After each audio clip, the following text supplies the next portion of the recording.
Again, thank you so much for being here with us today. We are so excited to have Esme with us virtually to celebrate the release of this wonderful, wonderful book, Carol and the Pickle-Toad. I'm so excited. I love this book so much. So Esme is going to read from the book, and then we will have some time afterwards to answer audience questions. So you can put your questions in the Q&A box down at the bottom there. You can put the questions in at any time. And once Esme is done, we'll pop back in and we will answer some questions. And so to introduce Esme Shapiro grew up in Laurel Canyon and Ontario. Currently, she and her dog, Beanie Brown, split their time between Brooklyn and New York's Hudson Valley. A graduate of the Rhode Island School of Design, Esme is a past recipient of both the Nancy Lee Rhodes Roberts Scholarship and the CELA West 53 Gold Award Philip Hayes Scholarship. She has previously written and illustrated Ooko, which was nominated for a Governor General's Literary Award in 2016, and Alma and the Beast, which received 2-star reviews. She illustrated Yak and Dove by Keogh McClear, as well as Eliza, the Story of Elizabeth Schuyler Hamilton by Margaret McNamara. She has exhibited at the Society of Illustrators, and her work has been featured in Taproot and Plan Sponsor magazines. So without further ado, please join me in welcoming Esme Shapiro. Hello, how is everyone today? I hope everyone is good. I'm so happy to be here. And today I'm gonna read to you Carol and the Pickle-Toad. And one thing that's really cool about the cover is that on the front, you can see our frowning toad. And then you can open up the jacket, and inside you will see the Pickle-Toad. Who's the Pickle-Toad? I guess we will find out. All right. Here we go. I have some hats to show you. Can you see any of the toads within hats? All right, so let's enter the world of Carol and the Pickle-Toad. And what better way is through a pigeon. Okay. Carol and the Pickle-Toad.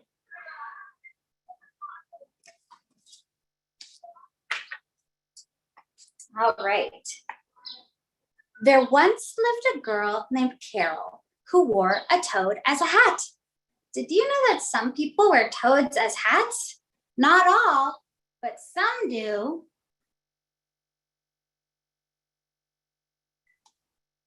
Have you ever worn a toad as a hat? It's very exciting. In the big city, people wear all kinds of hats. Big and furry ones, tall and red ones, floppy and wide ones, and some wear no hats at all.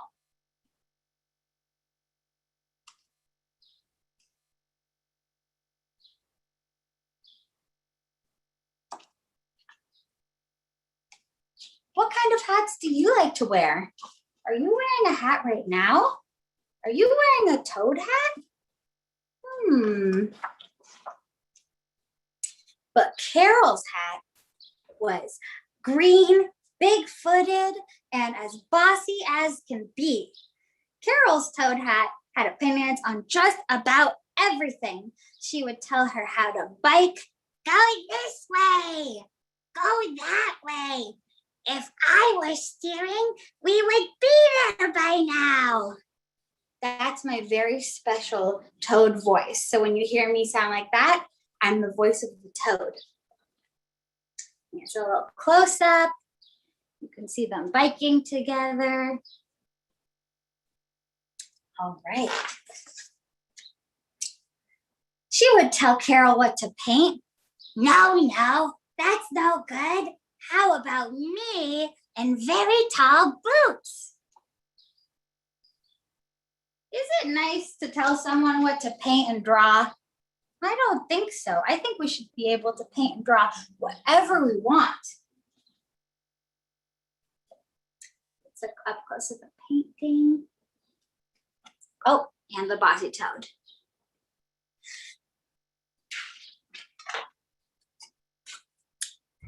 And when they went to the deli, she would tell Carol what to eat. Carol's bossy toad was so loud that everyone would turn and stare. 1 egg sandwich with a side of flies. Pronto. No blinces. They're too squishy. That's not very nice, right?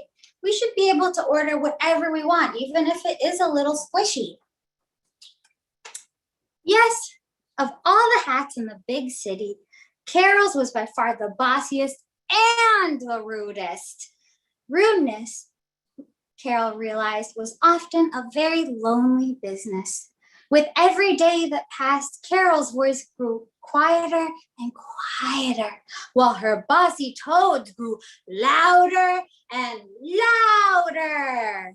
And here's just a snippet of some of the things that the toad is saying. Stinky, you can't go downtown. Burp, sit down. No, it's no good. Ribbit, always. You rabbit. You think that too many bagels you always eat. No, and you are ribbit egg. It's not a very nice toad, right? I don't know if I would want that toad as a hat. But that's just my opinion. But you know what they always say. One never knows when a pigeon can come through your window and scoop up your toad hat. Oh no, she doesn't have a toad on her head. Oh my goodness. What do you think she's gonna do without a bossy toad on her head? I guess we'll find out. With no bossy toad around, there was no morning ribbit, no afternoon ribbit, and no ribbit goodnight. Things feel a little bit different without the toad, right? Might take some getting used to. Carol tried on other hats. She was so used to being bossed about that she hardly knew what she wanted to do. I wonder what other hat might work. You can see the little doggies trying on a witch hat. She's trying on a wizard hat and a cowboy hat.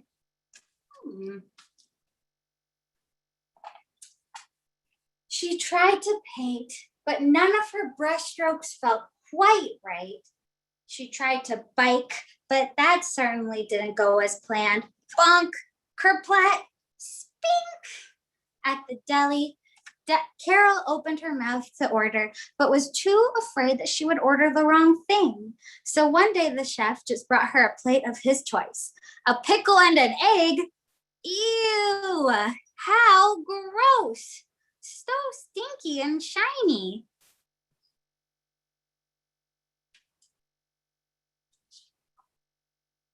But then a vision came to Carol. And it's the anatomy of a pickle toad. You got your big eyes, your pickle body, your fancy toothpicks to stick everything together, and voila, you have yourself a pickle toad. What do you think she's gonna do with the pickle toad? I guess we'll find out. Did you know that some people wear pickle toads as hats? Not all, but some do. There you go. You can see all the people. And here's Carol with her pickle toad hat. It's giving her some comfort, right? While she doesn't have a bossy toad. And Carol's pickle toad hat was the most splendid of them all. The pickle toad's voice was quiet, but Carol heard her loud. And with her pickle toad hat, she ordered all kinds of new things like matzo ball soup, strawberry shortcake, 1 latke, and 3 lettuce leaves. Oh, there's her little basket. Makes your strawberry shortcake.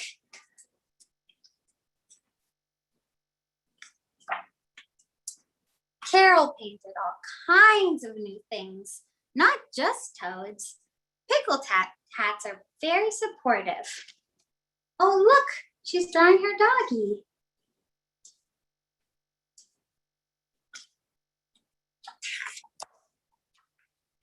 But you know the old saying, one never knows when a pigeon may pass your way and scoop up your toad hat. Uh-oh. Uh-oh. Where, oh, where did that pigeon take Carol's pickle toad? She looked over here and she looked over there. She could not find her pickle toad hat anywhere.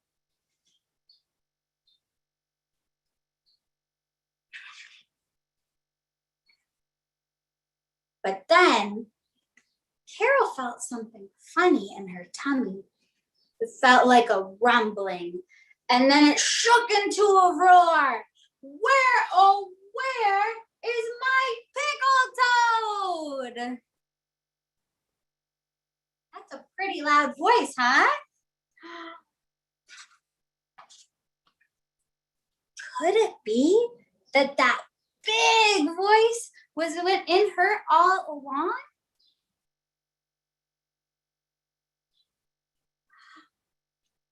Pretty special, huh? Carol leapt into the air and said all kinds of things like, hello, how do you do? And you look like a beautiful bee.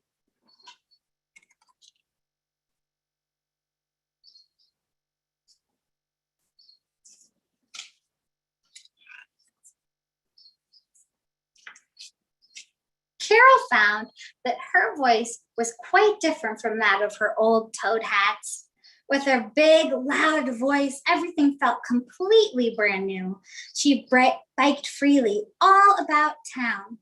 With no bossy toad around, she painted exactly what she liked. Thank you very much. Here she is, free as a bee. Oh, what's she painting? Is she painting her in really tall boots?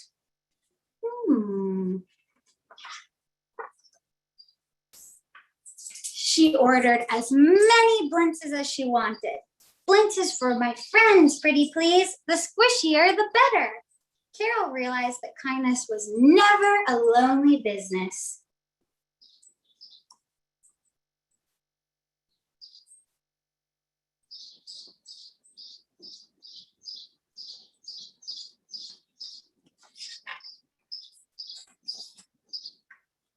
There are many fabulous voices in the big city, but Carol's is the most wonderful because it is all hers.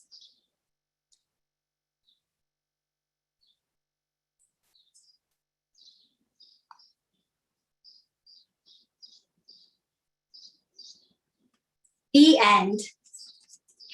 And this is Carol and the Pickle Toad.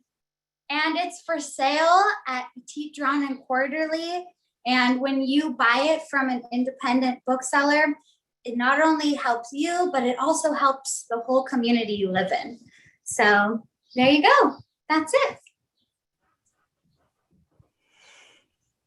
Wow, thank you so much, Esme. That was such a wonderful reading. Like I said, I love the book so much. Thank you for being here. Lots of people in the chat are very excited, giving love.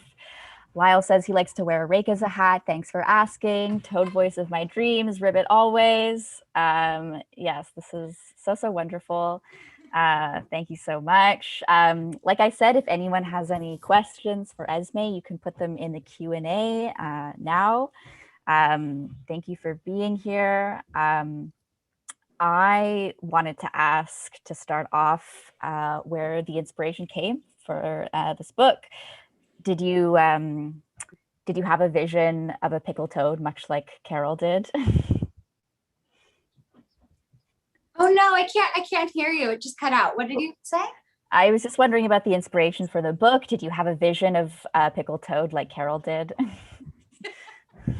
Well, it actually, it came from this feeling that I felt of my inner critic. I felt like when I was judging myself, I felt like there was just this big, angry toad on my head. And I was like, you know what? I think a lot of people can relate to feeling like there's a toad on their head every now and then. And I think that every now and then we just have a little toad that we have to just release and find our voice again. So, and I think as kids too, we can have that feeling too, where we feel like our voices aren't enough. So I hope that everyone can gather something from that and release the toads on their head.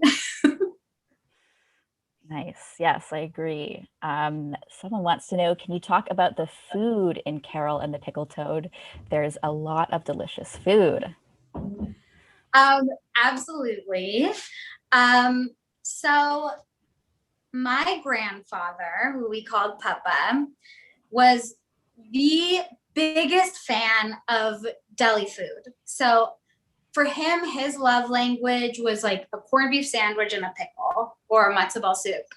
And before, when I started to work on the finals for Carol and the PICKLE-TOAD, unfortunately, he passed away. And then I decided that I was going to honor Papa through the book and make all of his favorite foods. And if you look, I actually named the deli after him, Little Shapiro's. And I decided that he also would be the waiter in the shop. So if I'm going to show you a picture of the waiter. Hold on, where did he go? Oh, here he is. So this, in my imagination, is Papa. So yeah, all of the food in the book is dedicated to him. And yeah, and I use it in the book as a device of sharing and love and caring, because that's what it is for me and my family.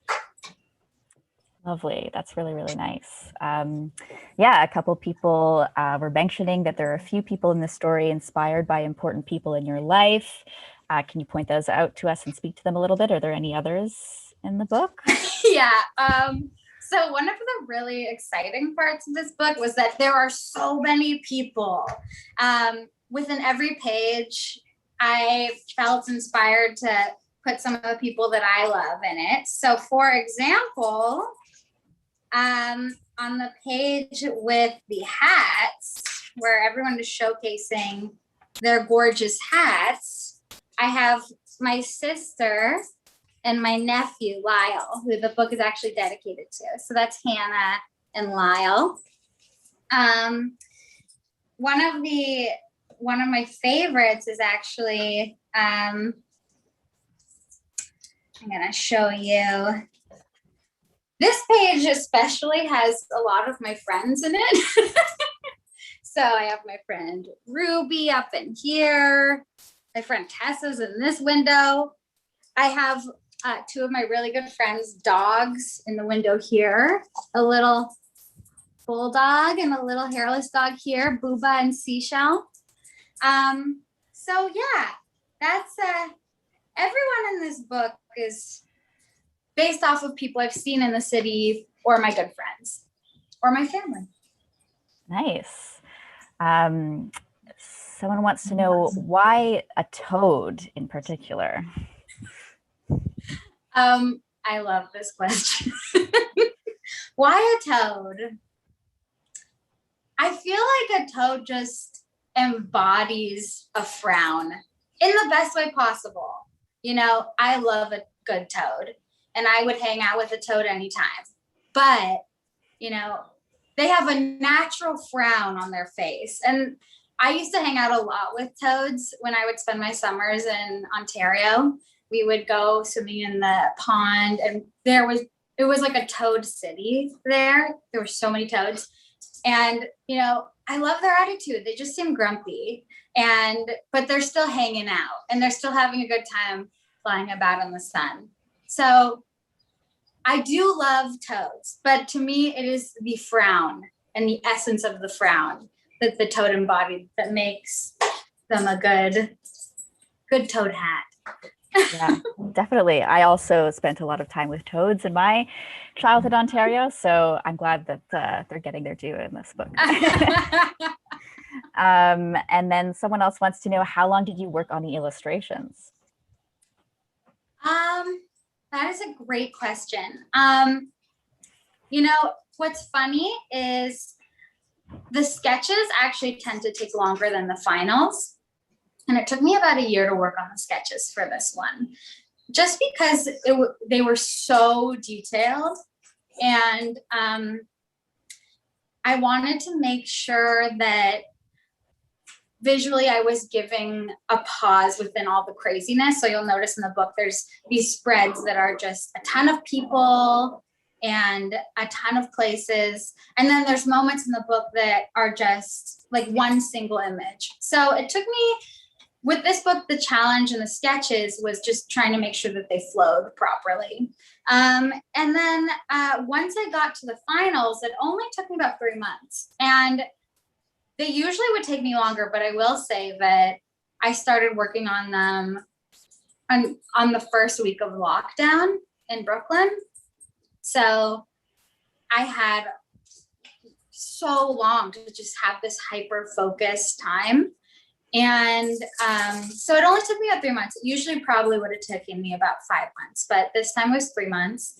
And it was, I do want to say, like, it was really exciting to be able to paint the city that I love during a time when I wasn't allowed to be in it or like exploring. So I was just exploring it in my imagination in my little studio in Brooklyn.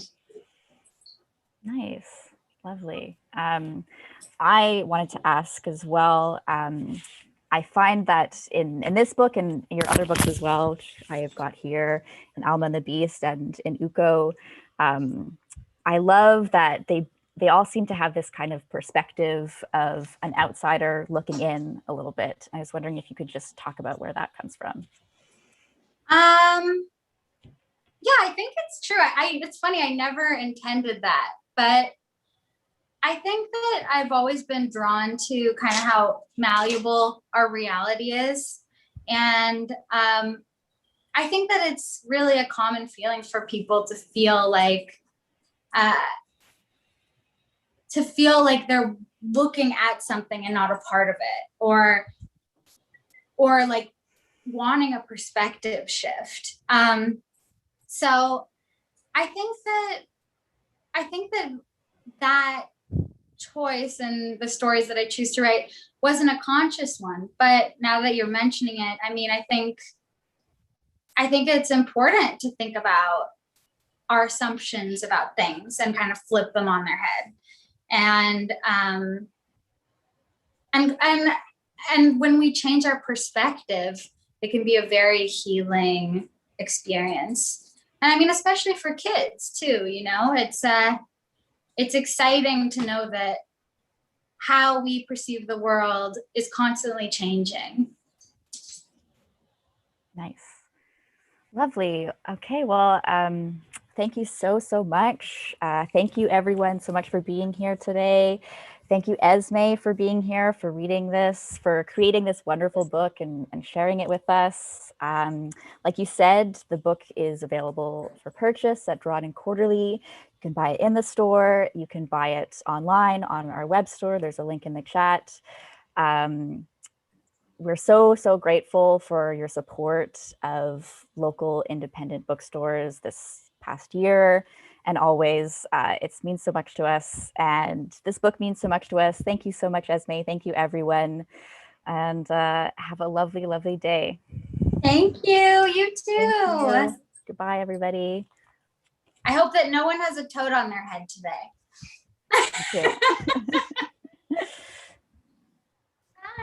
Bye. Bye.